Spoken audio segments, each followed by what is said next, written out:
One time I had this crazy straw, and I'll be honest. If I'm being honest, it was a little too crazy. It was a little much. But this crazy straw took all the face power you had just to get the Kool-Aid up the straw chute and into your mouth. And if you lose that vacuum suction, the consequences on that are catastrophic, galactic even in the case of an interplanetary plumbing job.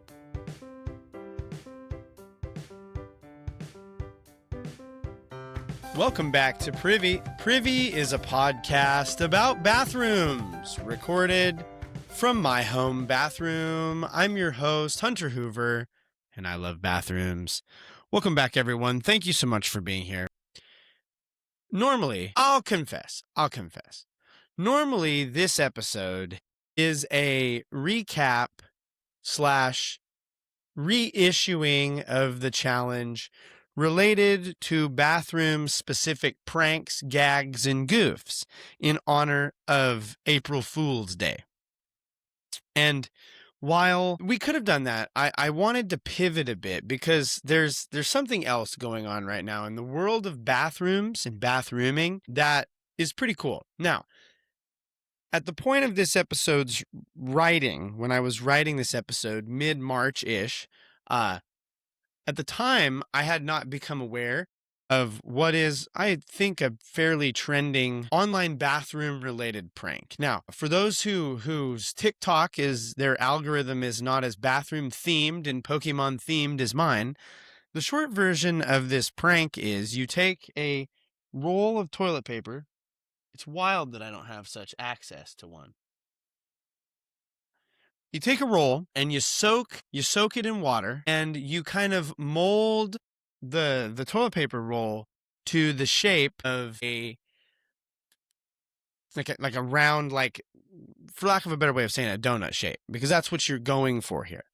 And then the videos are people putting this looks like a really large donut on a plate, and then like chocolate syrup all over that job.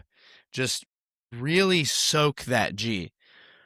And you get it nice and covered in chocolate, and then you get little sprinkles on it. And you really, like, the presentation is doing a lot of heavy lifting here.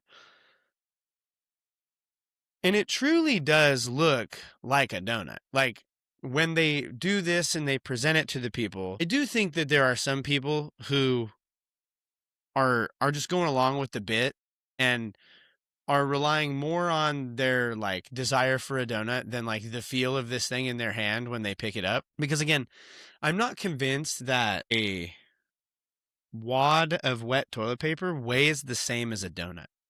But they pick it up and they take a bite of it, and it's toilet paper. And it's a current bathroom gag which has arrived just in time for today's day of recording, April Fool's Day, but too late, honestly, because I'm set in my ways. The path has been decided, the lot has been cast for today's April 5th episode, because at the day of this episode's release, well, I will have already enjoyed what we are going to talk about. 3 years ago, the dreams of aged nerds and little kids alike were made with the release of the Super Mario Bros. Movie. Came out in theaters. We talked to pretty extensive lengths about Super Mario and his brother Luigi Mario, and we discussed plumbers and them being plumbers in Brooklyn and the such. And finally, I got a note. It feels like there is, at long last, some plumber representation in Hollywood. And what's even more exciting was, like, the Mario movie was actually good. Usually when they take a beloved franchise like Mario, Super Mario, and they say, we're going to make a movie so as to make a flip jillion dollars off of it, honestly, it sucks. Yeah, it's kind of a bummer. The lengths that they'll go to make money in ruining beloved childhood franchises knows no bounds. I'm never going to forget the horror of the, quote, Last Airbender movie. Now, since then, Netflix has done much work to remedy the sins of the Last Airbender movie. But, you know, me growing up, this little dweeb watching Avatar: The Last Airbender, watching this cartoon dudes like do their airbending and the such, only to then hear that they're doing a live action movie. I'm getting psyched, and I go plop down in that theater. I got my corn, I got my drink, I've got like stars in my eyes, and then to watch these dudes firebend as they like spin for 35 seconds only to poof a little fireball out.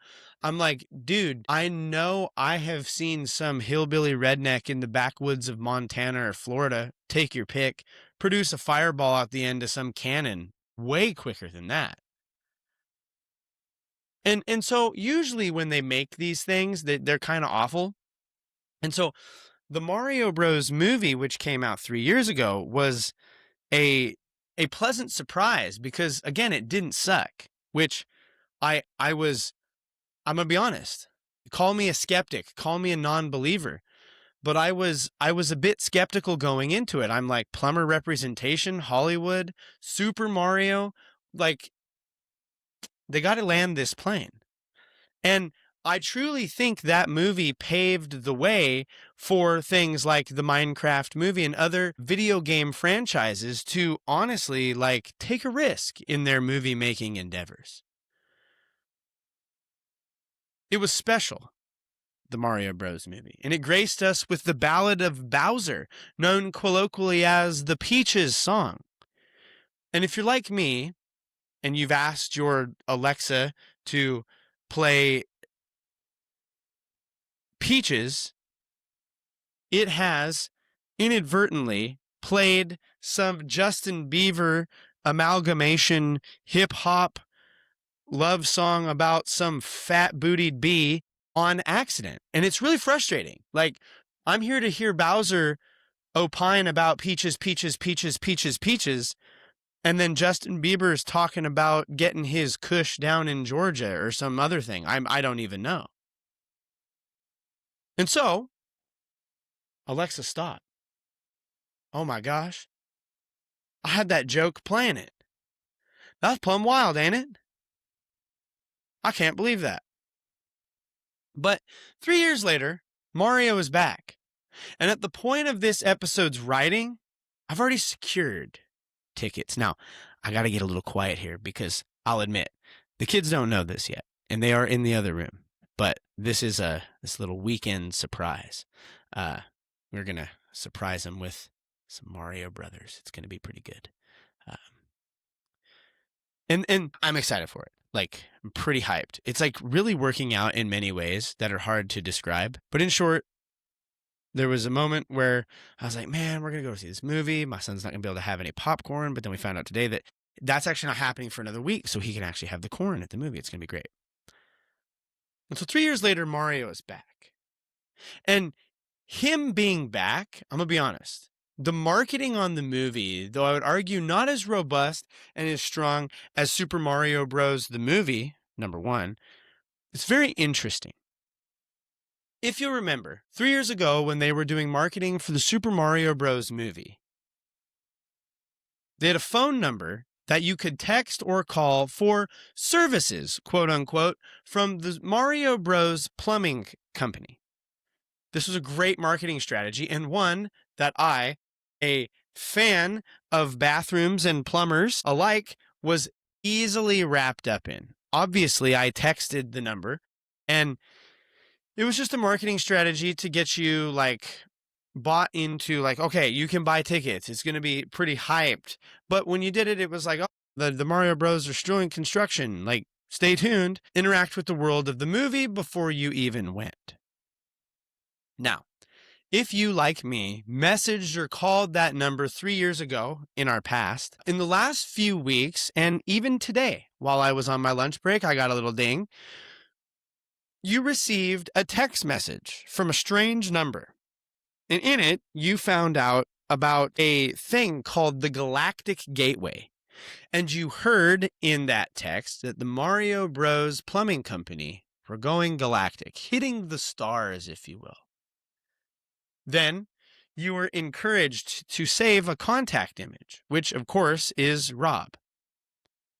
This podcast will get back to the bathroom programming in just a moment, but I want to take a second to describe who or what exactly Rob is, because in many ways, much like I think Mario is, there's other video game movies that have existed before Mario, but I think Mario is one that really unlocks something that is a potential for video game movies and franchises. Rob is that to video games as a whole. Rob, R-O-B, is a Nintendo character based off of the Robotic Operation Buddy, a mechanism or a device that was marketed and sold along with or alongside as a companion piece to the NES, the Nintendo Entertainment System. Really, like, why did Nintendo make this little guy and like market it along with Nintendo? At the time, there was this new thing out in the general public called video games. And there were, as this new thing came online, video games, parents were uneasy about this new form of entertainment that their kids would get so wrapped up in. And so, using the Robotic Operating Buddy, they decided to market their Nintendo Entertainment System as a toy rather than a video game to help alleviate parents' concerns. It's not a video game, it's but a toy that you play with on your TV. Simple enough. And what's wild is, and if you hear that scam, you'll think, boy, howdy, if they would have only seen the marketing and the money-making potential that was Skylanders, Nintendo's Amiibo, Disney's Xfinity, or whatever the heck that was. I don't know if you remember that, but there was a moment where Disney was like, hey, Spyro and company is making a flip jillion dollars, and Nintendo's making a flip jillion dollars. Let's put all of our strange Disney characters with this weird QR RFID based butt system where you plop him down on a thing. And, oh my gosh, you unlocked Captain Marvel, or they didn't even own him back then. Captain Incredible, Dr. Incredible Man on the Nintendo Disney game. And then you spent $12 for these little, quote, collectible pieces of plastic. Now, I know, I check my ignorance. Like, I don't get it. And I formally banned these. Now, these have come and gone. They're not really a thing anymore. Nintendogs Amiibos are still a thing. But they also had a Lego one. It was like Lego Dimensions or something, where you like build the Lego and they stick it on the thing. It was like, brr, and it would like load it up into the Lego world. It's kind of crazy. But I forbid these because I knew that these were going to be a money suck. Now, have I been chasing Pokemon cards hither and yon around our town? Yes, of course. Is it the same thing? No, of course not. It's different. It's completely different, you see. And what's wild with this marketing strategy, marketing the Nintendo Entertainment System as a toy rather than a video game, was that it actually worked. And this move, the R-O-B, and this marketing choice is credited for possibly saving the NES, and even as far as giving the video game industry and the market the bump it needed to get over those early stigmas at the time. If you go down the toy aisle and you think to yourself, aren't all these just beloved video games and cartoon characters? Recently, I went to our local Target. I go to our local Target a lot, usually as a grown man, to look and see if they have Pokemon cards. Yes, but I went in search of a birthday gift for my son's friend. I'm going down the aisles of toys and I'm like, all of these toys are just movies and TV shows and video games that they've made toys of. Like, when was the last original toy that was made? Like, what was it? And like, what was the golden age of toys? Nobody knows. In time, Nintendo resurrected this beloved old toy character, Rob, which, by the way, the robot, the R-O-B, was made to look like a Nintendo Entertainment System that was turned into a robot.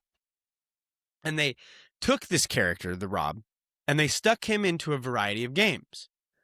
And at the time of writing, all I can say is he's in upcoming Mario Galaxy. Now, I have not seen the movie at the point of this episode's record.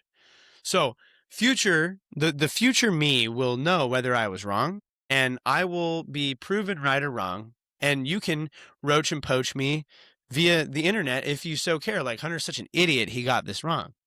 But I got a marketing text by someone who looks like Rob, and we were told to add a contact called Galactic Gateway to our contact list. Now, I'll just try to pull it up here to show you what we're dealing with. But this was the image that I was told to save to my phone. And you can see that, yep, we're getting all sorts of texts and text-related things. I guess you can't really see it. Oh, there you go. If I turn my screen, you can see. And just today, it says now boarding travel to the galaxy is underway.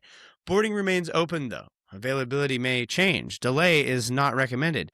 And of course, if you click it, it takes you to the Super Mario Galaxy movie landing page where you can go and purchase tickets. Now, I will note, and what's very, very interesting is I actually purchased my tickets before. Again, I got to be quiet because next door. But I purchased mine before I even got the text from Rob. Got him. And to say then that I'm excited for the Galaxy movie would be a bald-faced lie. I'm so hyped for this. I hope this is so good. I've heard rumors of things that are in it, and I just hope that this unlocks the potential for other Nintendo or even non-Nintendo, Nintendo-adjacent franchises to have movies themselves. At the time of this episode's record, I have not seen the Mario Galaxy movie. I've bought tickets. But you get your tickets early. It's a good one. I did. And that got me wondering, other than the fact that, like, Mario is based on the video games, and Mario has, in the video games, definitely been to space at least twice, 3 times. I mean, the Odyssey space travel ship thingy in Mario Odyssey was a little ambiguous to me. Like, it really felt like he was traveling to different planets, but, like, not in the same way that he was in Mario Galaxy. We already know that the Mario Bros have been in space, and we look forward to seeing that on the big screen very soon. And if you've already seen that, at the point of this episode's record, let us know what you thought of the movie and even how much I got right or wrong. Comment in the ding dong below. YouTube, light me up. But all this made me wonder, what purposes would Mario and Luigi, as plumbers, have in outer space? Like, do they have any business being in space? And to discuss this, we need to look a bit about what the impacts of gravity and other spatial influences are to begin to understand the implications of this. And we have to start figuring out, how does gravity and the differences in gravity and temperature in outer space and other factors affect plumbing when they are different than they are down here on Earth?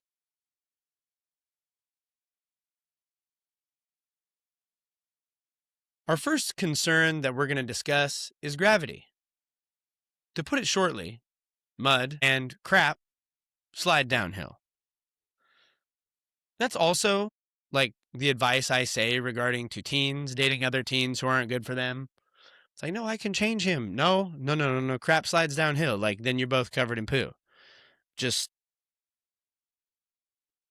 cut and run. But when plumbers lay pipe, and that is not a euphemism for anything, I promise, they do so that the pipe will be angled downhill. This method is called a gravity-fed system, because even when there is not water being pushed through the pipe, the poo and pee sludge will continue to move down the pipes. The water that enters the system, separate from the houses and sewer lines of homes, usually comes from water runoff from the rain, which runs off again because gravity causes it to move downhill. Water is not going to run into the sewer where it would then help. To oversimplify it, all showers and faucets do what they do because of gravity. When you turn the water on and it runs down the bowl in the swirly swirl that it does, that's because of gravity. Water towers and other water storage facilities, dams, reservoirs, etc., water treatment, store water at height, and when it runs down, it creates pressure to bring the water and push it into homes. Gravity is also used to treat water as it settles through sediment layers and acts to help further filter the water out. Gravity, in short, is an essential part, and it does a lot to help our sewer systems and plumbing situations along. It's good to keep things moving. Gravity also does a lot to create flow. And without that, in order to keep things moving, like if you were to plumb in lower zero gravity, you'd have to simulate that pushing somehow. More on that in a moment. Simulated pushing. The low gravity also changes the way that solids and liquids and gases are going to relate and interact with one another. They're going to separate differently. This is going to create air in the pipes and lead to damage to the pipes over time. It should be noted, low gravity is not the only problem that outer space posits for plumbing. Space does not operate at the same temperatures as we do down here on God's good Earth. While Earth's temperatures can run the gamut from many degrees below zero all the way up to well past triple digits, these pale in comparison to the extremes of space. Just on the moon itself, temperatures on the moon can fluctuate from between negative 280 all the way up to 280 degrees, which is too hot. A few years ago, in one of our summer episodes, we discussed how summer heat impacts the sewers here on Earth, causing expansion and other concerns related to the pipes, which can cause them to bust. As a result, pipe expansion and cracking could be an ongoing concern with these fluctuating temperatures.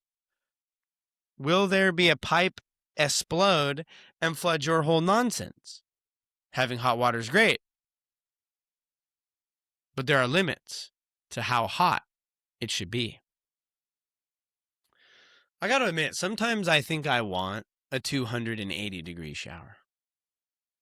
But then I remember that, that might boil me. I'd be like a big human shower tea bag. Big shower tea bag could have been someone's name in high school. That's all I'm gonna say. But this temperature concern is increased because there's likely different levels of radiation exposure on the moon and other planets. The sediment and other environmental factors that are harder on systems would be built for Earth. And as such, you would almost have to completely reconstruct whatever sort of infrastructure or plumbing or whatever system you're going to use. You're going to have to almost reconstruct it or redesign it completely individually for whatever planet you are on, or in the case of our friend Mario, whatever galaxy you're traveling to. And these concerns extend into the bathroom. Like if gravity's low, there's nothing keeping the deposits in the bowl. Like what's to keep them from, in time, coming up out of the bowl? Don't leave it in the bowl, first of all. I have walked into the bathroom, specifically at work, but occasionally in my own home with my children, just finding resting poo in the bowl. Poo and toilet paper. And thank God there's also toilet paper, because it's when you find poo just by itself that you're like, son of a gun. Somebody's walking around with brown streaky briefs and just absolutely sullying that job. But it's hard to it's not hard. Some people need to carb up because that stuff is loose. They need to carb up that Joe because everything's too loose. And when I walk into someone else's bog, resting in the bowl is frustrating. Little gravity, little anti-grav to get it to come out of the bowl might not be too bad. No, because then it's floating around the rim. But the stuff wouldn't stay in the bowl as well. Other glaringly obvious things about plumbing in space is, again, much of the infrastructure that we rely on for plumbing is just not there. They don't have already in place means for sanitation, wastewater treatment, runoff facilities, piping, and other systems that would need to exist for plumbing to be in place would themselves need to be installed and the infrastructure introduced. You're not just talking about laying pipe. You're starting from scratch. Not only that, but the way you dig and the way you lay that would need to be totally different. The crane is going to force itself up into outer space. The layout of all this stuff has to be taken into account. Can't just tap into the old line. And so, with all these concerns regarding space plumbing, they have to have an answer for those concerns. And as is often the case, the answer involves money and even more technology applied to what we already have.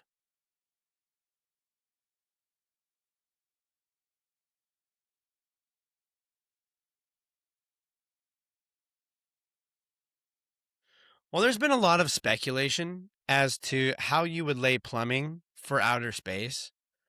The short version is a lot of add-ons and attachments. First, to address the heating and cooling problem, robust insulation systems on all the infrastructure and all the piping are going to be essential to keeping things moving and from pipes bursting. Either that or you're going to have to build them pipes out of something different. The only thing worse than a clogged pipe is a busted one, because the temperatures can also fluctuate and swing in such great intensity over the course of the seasons. I don't want to say years, because the years on the moon or Mars, and of course, like, different than our years here on Earth. Like, a year in Mars years is different than a year in Earth years. So you can't just make it a thermal thing. It has to also be cooling, because when those temperatures swing back up, you're going to have to turn that crap tube into a crap cannon or crap bomb, and it's no fun. Like, you don't want it to explode when the temperature rises on the surface of the whatever. Temperature, again, is not the only concern. Gravity is really the chief concern. Some solutions for gravity on this situation include vacuum-sealed or vacuum-driven plumbing systems to keep the poop moving around the intergalactic and interspace poo system. The vacuums also help to offset the separation and stagnation that occur when the materials involved don't have Earth's gravity to help hold their constitution together. Think of the vacuum as the thing which keeps the turds and the pee looking like turds and pee. For me, this seems like those suction toilets they'll put in buses or airplanes or whatever, but then the suction keeps going all throughout the system. You'd have to find a way to keep the suction going too. The longer the tube, the harder the slurp power needs to be on the end. You gotta make sure that you got enough slurp power for the job. One time I had this crazy straw, and I'll be honest. If I'm being honest, it was a little too crazy. It was a little much. But this crazy straw took all the face power you had just to get the Kool-Aid up the straw chute and into your mouth. And if you lose that vacuum suction, the consequences on that are catastrophic, galactic even in the case of an interplanetary plumbing job. Essentially, all the infrastructure, every part of it, the treatment, the parts that run underground, all of it would best be served by being in what is mostly a closed system. All of it. At that point, you're talking about pretty much just creating Earth on Mars or the moon. It's a lot. And at that point, why even be on the moon or Mars?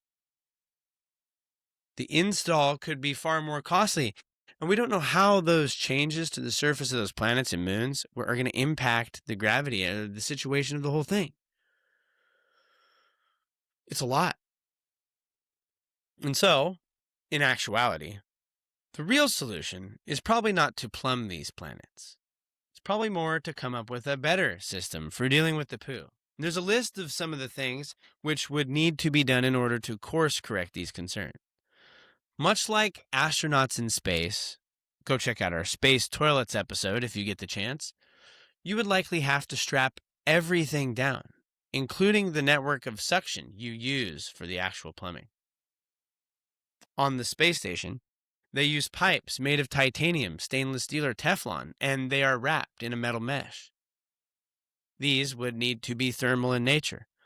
All this creates heat, and currently on the space station, they have ammonia radiators that remove the heat and expel it into space, much like AC does for us. In space, on another planet, a plumber, red-capped, green-capped, or otherwise, would likely also need to be an engineer, a chemist, an HVAC worker. There's a lot going on that needs to happen to lay plumbing, let alone be able to use that plumbing the same way in outer space. A lot of the tools a plumber uses, they're not going to be able to use them in the same way, if at all. Plumbers won't work as well because of how water behaves in low gravity. Plungers require gravity to keep and hold water a certain way in the pipe, which it would not. As such, forced air would probably prove more effective if you had pipes which could hold up to it. There's a lot of concerns for introducing plumbing to space. And so you can look at this in two ways. As Mario and Luigi Mario gear up for a galactic adventure, and while I know that they're not going to be doing much plumbing while they're up there in the galaxy, I think the thing to remember is this: they're in outer space. And while it might seem simple, that vacuum pack that Luigi uses to suck up ghosts could actually come into some use. I know he has a reverse function, and maybe the best thing to do with this low gravity is via some sort of propulsion or expulsion system. Rather than sending our poo to some waste treatment, would be to actually expel it from the surface of that planet or moon, wherever they're at. That suction thingy that Luigi has, that's like one step away from him just being Kirby. So live action Kirby movie is the thing we need. And did we just need an excuse to talk about the Mario Galaxy movie? Yes, but we did so because they're plumbers and they're going to outer space. And it makes you wonder, what would you have to overcome to plumb in space, in low gravity? And I hope that as we've explored this hypothetical, one, it's gotten you hyped for the Mario movie. And two, it's made you rethink just all we have to be thankful that we're down here on Earth where gravity keeps us still. It keeps poo in the pipes and it keeps it moving along its merry way. I just hope that there's a space plumbers joke of some sort in the movie. Like, that's what I need. I need something where they're like, we're space plumbers or something like that. We can all truly hope. Thank you so much for listening to this episode. Let us know if you've seen the Mario movie, what you thought. Yeah, get that conversation going. Follow us on social media at Privycast. You can go join the Privycast Facebook group, which has been rebranded as Privycast's Lil Stinkers. So go join the Lil Stinkers brigade over there. Facebook, you can just search Privycast's Little Stinkers, or you can go to the Privycast Facebook page and find it tagged somewhere on the Facebook page there. Follow us at Privycast. You can follow me. I am at Al7. You can send us an email, privycast@gmail.com. You can find us online, privy-cast.com. We have a store. We've got cool stuff like this thing. You can go check that out, privy-cast.com/store, or you just go to the website and there is a link at the top. Go check out what we have going on there. I am working on more options. I am working on trying to drive some of the shipping costs down. But for now, I have truly gotten them as low as I am able to while making it make sense for generating but just a little money off of the deal. That money, if you're like, well, what's Hunter sitting on? Yeah, it goes to pay subscription fees and stuff like that, licensing things. But it also goes to help support Wounded Warriors and Living Water International.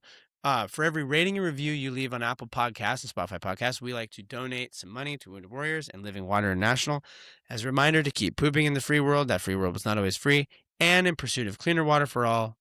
Not everybody has it, but everybody should. So go leave us those rating reviews, and we would give some kickback as a thank you for doing so to those charities.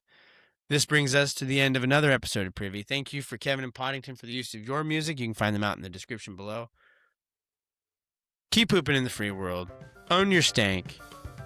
Enjoy the Mario Galaxy if you go see it. And if not, maybe tell me why you didn't.